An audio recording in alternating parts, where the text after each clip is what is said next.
지난 시간 동안 우리가 성막의 각종 기구들 어떤 모양으로 만들고 그게 우리에게 어떤 의미가 있는지를 함께 배웠습니다.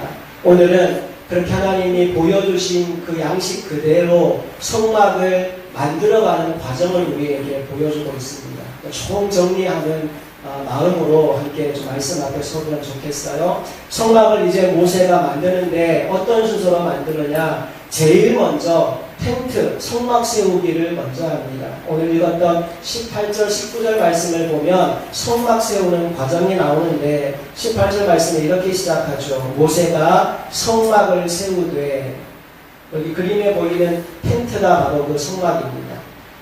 밑받침들을 놓고 널판들을 세우고 띠를 띄우고 기둥들을 세우고 또 성막 위에 막을 펴고 그 위에 덮개를 덮으니 그랬어요. 지붕에 4겹으로 덮개가 있습니다. 덮개를 덮고 모든 것을 완성하는데 마지막 문장이 계속 반복됐죠. 여호와께서 모세에게 명령하신 대로 되니라. 시키신 그대로 제일 먼저 한 일이 성막을 세우는 거였어요. 이 성막은 둘로 나누어집니다. 안쪽에 있는 걸 지성소라고 부르고요. 앞쪽에 있는 걸 뭐라고 부르죠?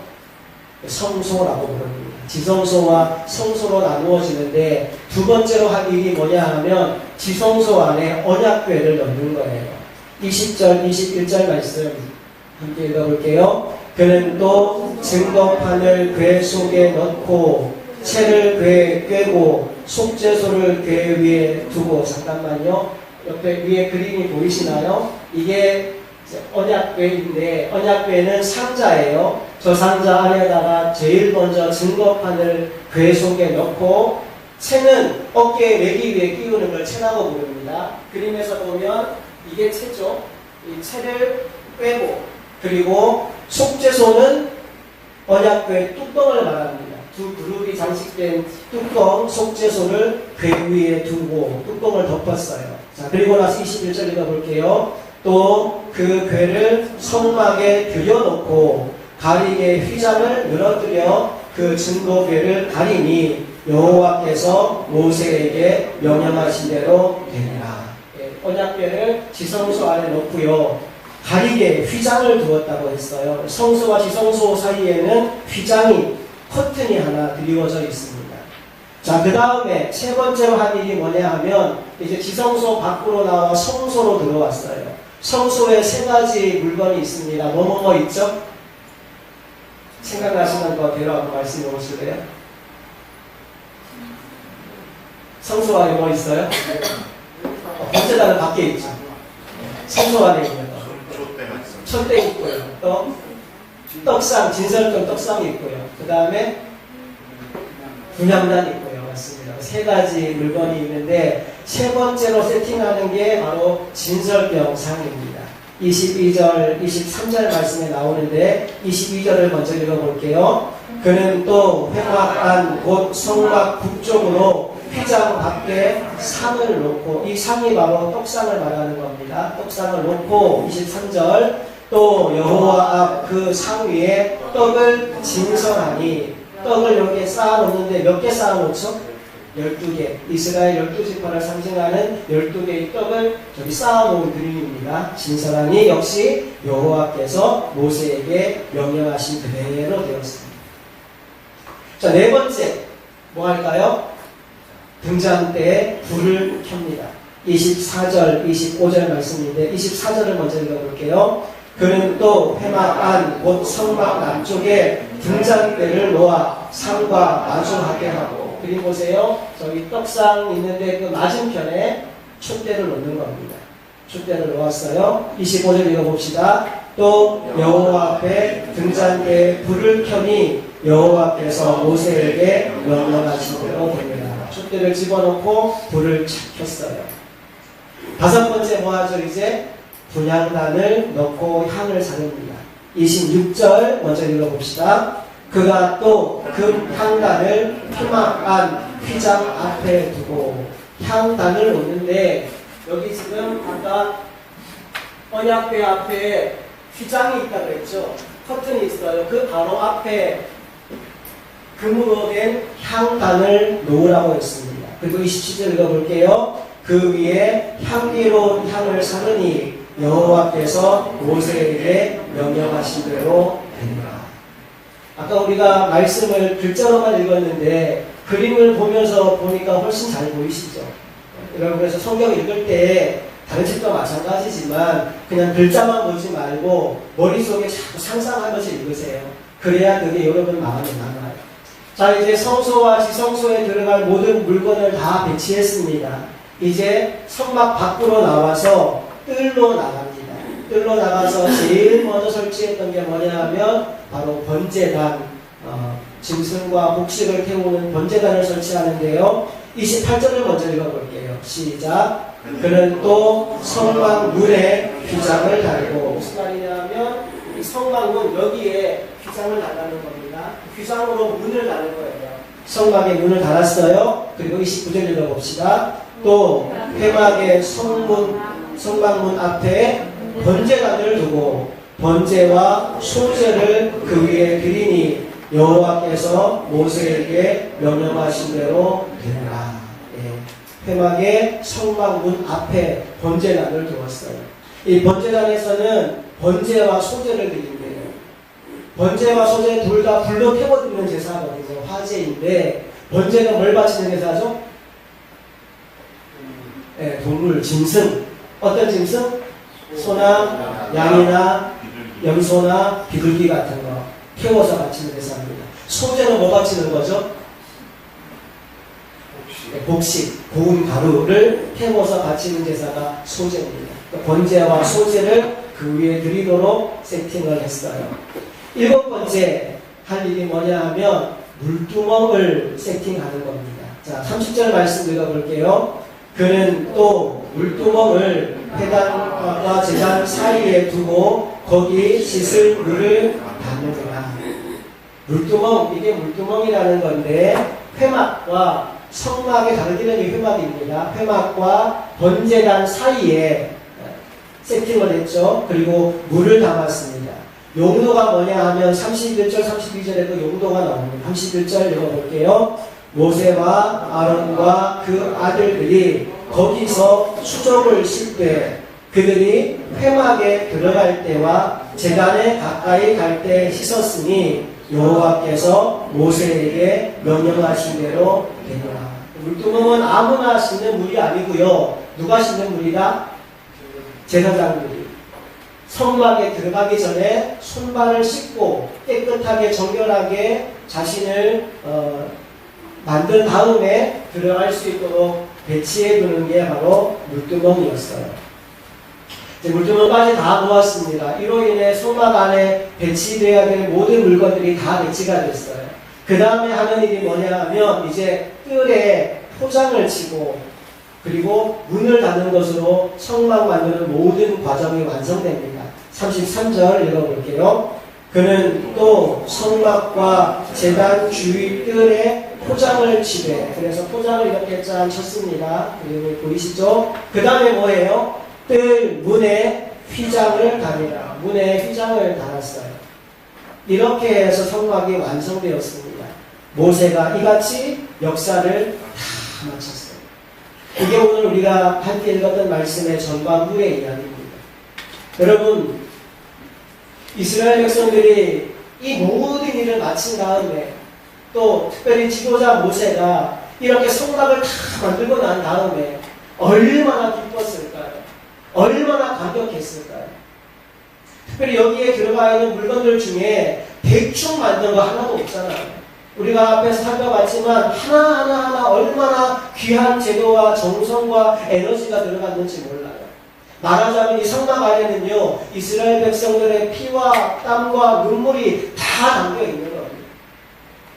너무나 소중한 건데, 그런데 아무리 많은 에너지와 노력을 쏟아부었다 하더라도 성막이 성막으로서의 기능을 제대로 발휘하지 못한다면 아무 쓸모없는 겁니다.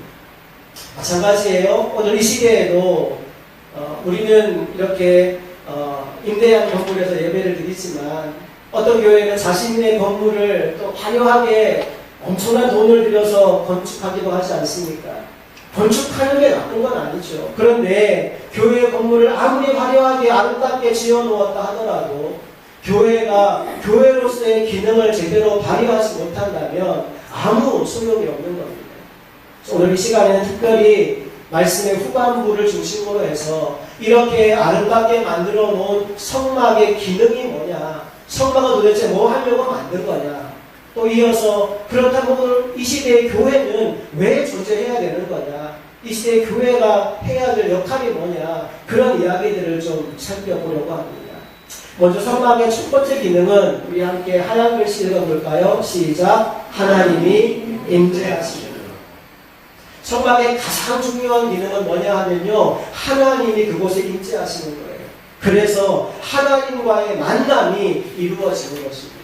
자, 34절, 35절 말씀을 보면 모세가 이 모든 일을 끝마친 다음에 성막에 일어난 일을 우리에게 들려줍니다. 34절, 35절을 함께 읽어볼게요. 구름이 회막에 덮이고 여호와의 영광이 성막에 충만하며 모세가 회막에 들어갈 수 없었으니 이는 구름이 회막 위에 덮이고 여호와의 영광이 성막에 충만함이었다. 성막을 다 건축했는데 그걸로 끝! 와 잘했다! 박수치고 끝난 게 아니고요, 하나님의 영광이 거기에 충만하게 임한 겁니다. 나는 오늘 우리 예배 가운데에도 이와 같이 하나님의 강력한 임재하심, 하나님의 기름 부으심이 함께 할 수 있기를 간절히 소망합니다. 주일마다 제가 아침에 하는 기도는 그런 기도예요. 하나님, 오늘도 예배 가운데 하나님의 임재가 있기를 원합니다. 오늘도 예배 가운데 성령의 기름 부으심이 있기를 원합니다. 예배의 자리에 온 사람이 한 사람도 그냥 가지 않고 하나님의 말씀을 듣고 갈 수 있도록 하나님 강력하게 임재하여 주옵소서. 그게 예배할 때마다, 주일 아침마다 제가 하는 기도 중에 하나입니다. 오늘도 이곳에 임재하신 하나님을 만나는 예배가 드려질 수 있기를 주님 이름으로 축복합니다. 때때로 목회를 하다 보면 숫자의 영향을 받을 때가 있어요. 설교할 때 숫자가 많이 모이면 힘이 날까요, 안 날까요? 힘이 나요. 설교하러 올라왔는데 숫자가 별로 없어요. 빈자리가 너무 많이 보여요. 그럼 힘이 날까요? 힘이 빠질까요? 저도 그런 경험이 있어요. 목회하다 보니까 설교하러 올라왔는데 숫자가 많으면 나도 모르는 에너지가 막 올라오고요. 숫자가 적으면 힘이 빠져서 제대로 설교를 못하는 경험을 해본 적이 있어요. 그런데 오늘 본문 말씀을 묵상하면서 제가 다시 한번 깨달았던 게 뭐냐 하면, 내가 진짜 민감하게 관심해야 되는 건 누가 오고 누가 빠지고가 아니라 하나님이 이곳에 임재하시는 것이구나. 하나님이 이곳에 임재하시고 역사하신다면 숫자가 상관이 있을까요, 없을까요? 아무 상관이 없어요. 누가 나오고 빠지고가 중요한 게 아니고 하나님이 이곳에 임재하시는 것이 가장 중요하다. 그 생각을 다시 한번 오늘 말씀을 통해 하게 되었어요. 사실은 우리나라에서 제일 큰 대형 교회 중에 하나 예배하는 장면입니다. 아무리 많은 숫자의 인원이 예배한다 할지라도 문제는 뭐냐 하면 그곳에 하나님이 임재하지 않는다면, 여러분 여기 숫자로 따지면 많이 모이는 거 굉장히 많잖아요. 공연장에도 사람들 많이 모이고요, 축구 경기장에도 사람들 많이 모이고요, 영화 극장에도 사람들 많이 모여요. 사람 모이는 걸로만 따진다면 그건 어디 가서나 볼 수 있는 거예요. 그런데 하나님이 임재하시는 곳, 그곳이 바로 교회라는 거예요. 성막이 제대로 성막의 기능을 하기 위해 필수 요소 1번이 하나님이 임재하시는 것이었어요. 오늘 우리 예배 가운데에도 숫자가 몇 명이 모이든 간에 하나님이 임재하는 예배가 드려질 수 있도록, 더 중요한 것은 오늘 이곳에 임재하는 그 하나님을 내가 만나는 예배자가 될 수 있도록 기도로 준비하고 나아가는 저와 여러분 모두가 될 수 있기를 간절히 바랍니다. 자, 그런 가운데 성막에 두 번째 기능이 있어요. 우리 또 하얀 글씨 함께 읽어봅시다. 시작. 백성의 앞길을 인도하는 것.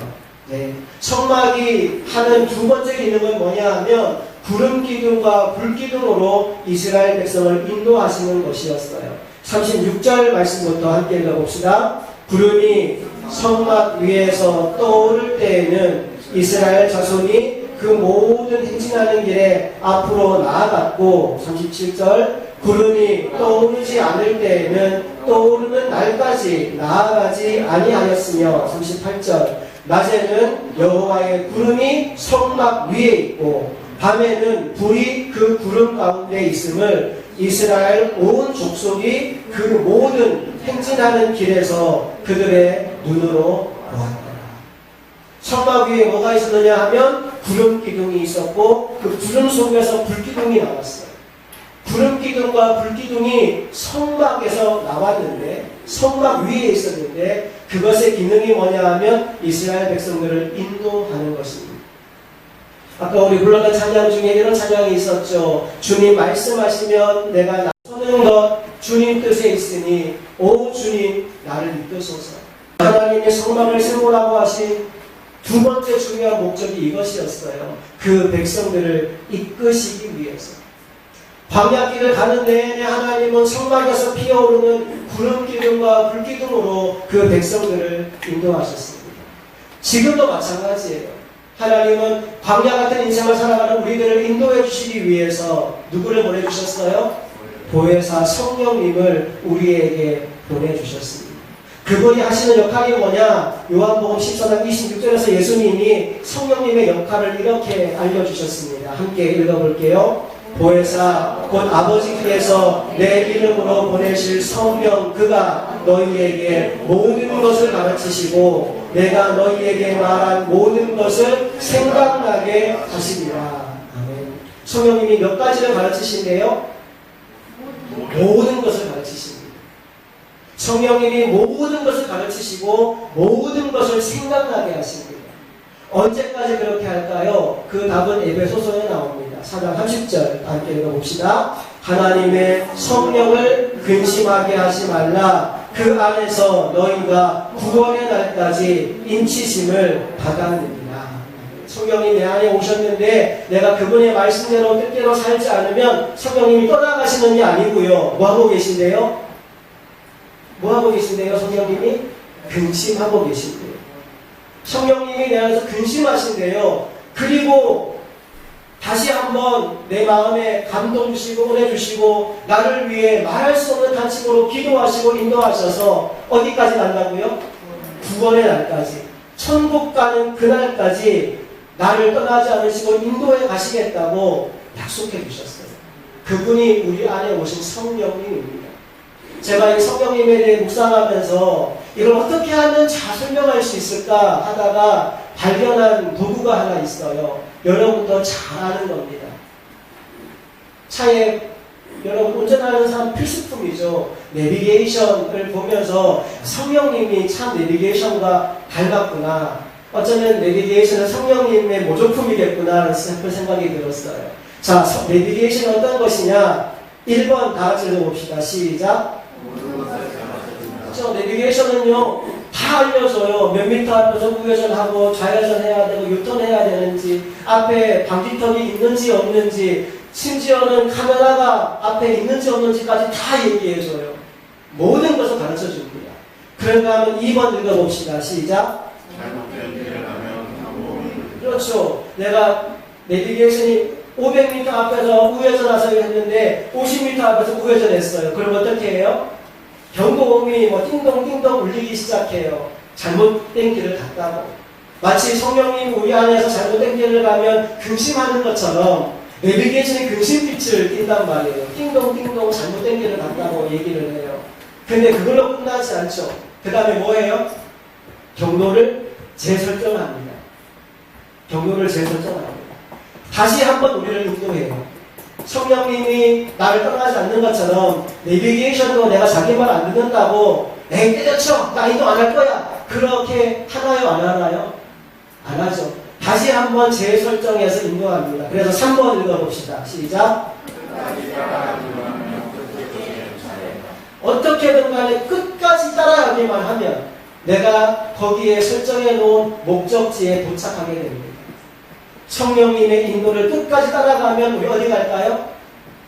성령님의 목적지는 어디예요? 천국이죠. 하나님 나라까지 갈 수 있도록 우리 안에서 인도하시는 분이 성령님이라는 거예요. 그분은 우리에게 몇 가지를 가르치신다? 모든 것을 가르쳐 주십니다. 우리가 그분의 뜻대로 살자 할 때 뭐 하신다? 근심하시죠. 내 안에서 근심하시고. 그리고 우리를 어디까지 인도하신다? 구원의 날까지, 천국 가는 그날까지 인도해 가신다는 겁니다. 바라기 여러분 모두가 우리 안에 계신 그 성령님의 인도를 끝까지 따라가서 하나님 나라까지 가는 은혜를 누리게 되기를 주님 이름으로 축복합니다. 교회는요, 둘로 나누어 볼 수 있어요. 첫 번째는 모이는 교회. 두 번째는 뭘까요? 흩어지는 교회. 교회는 둘로 나누어집니다. 모이는 교회와 흩어지는 교회. 오늘 이곳에 함께 우리가 모여서 예배하는 것, 모이는 교회를 경험하는 거고요. 예배가 끝난 뒤에는 흩어지는 교회를 여러분들이 경험하셔야 돼요.